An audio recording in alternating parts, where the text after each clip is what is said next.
Okay, so it's time to turn attention to the chipping that I'm looking to add around the front of that yellow band on the intake, the engine intake there. So it's mostly a case of trying to match, as close as you can, a silver paint to use for the chipping that's close to the base colour. Well, the trouble with the all-clad paint is it's just too thin. It's only suitable for airbrushing, and it's just way too thin to try and use for this chipping effect, in my experience anyway. And so we've got to find something else. And to this end and to that end, I'm going to use some of this extra colour enamel. It's duralumin, and it's good because it's got quite a matty finish to it, which is great. And all I've done is mix it up thoroughly, decant it a little bit onto the top of this little plastic lid here, as you can see, a little tub you can see there, and put a little bit of cellulose thinner onto the top of the other container there, just so we can use that for thinning. So a little bit of a thinner first of all, then get into the duralumin, which is quite thick, and it's just about trying to get a consistency that, the thing is it's got to be solid, otherwise it just isn't going to look effective, and I find this quite good for that. But it does dry quite quickly, so you kind of need to get on with it. So I'm just mixing up a little bit of the cellulose, a little bit of the duralumin.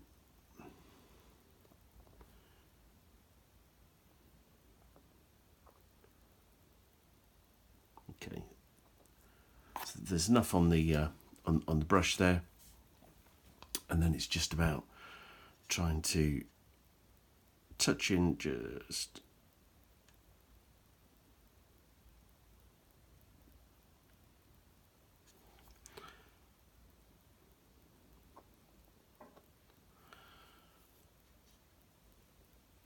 you can see that there. Just I've got a really small little brush here.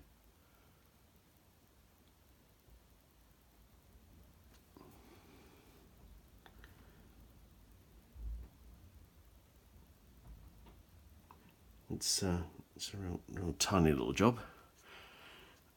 Where are we? A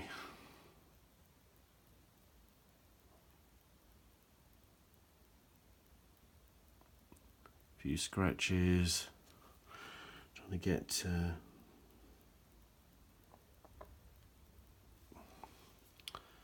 couple of slightly bigger areas too.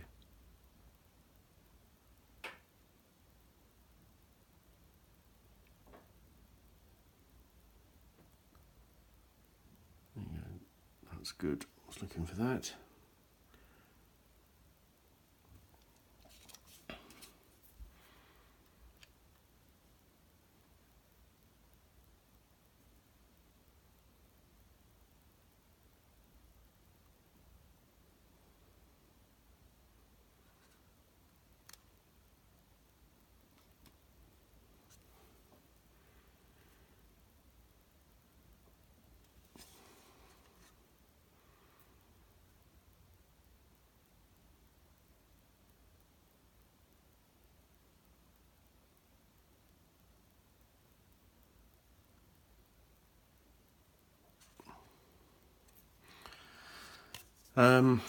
And I think the trick, if there is one with this, is to decide or to know when to stop, really.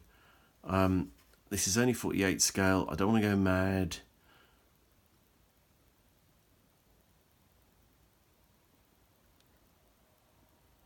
A little panel line there so we can pop in a couple of extra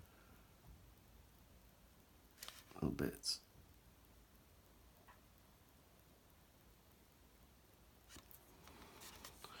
A few little dots and so on there. But for me, I don't know. What do you reckon? Probably about it. Don't want to go mad. I just certainly do want to show that that's chipping, which is what I've tried to do there. And I think overall, that'll do. Don't want to go mad. So the question then is to decide, well, is there anywhere else that needs that, or do you want to add any more? So again, I just look at the reference pictures.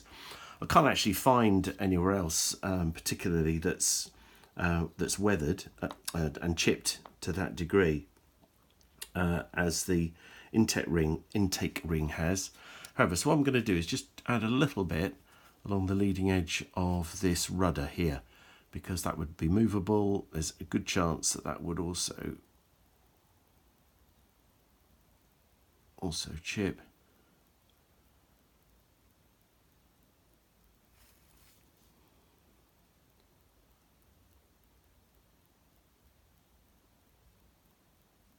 So it's subtle, it's not much at all, which is fine by me. And again, a little bit just down that panel line here, I think.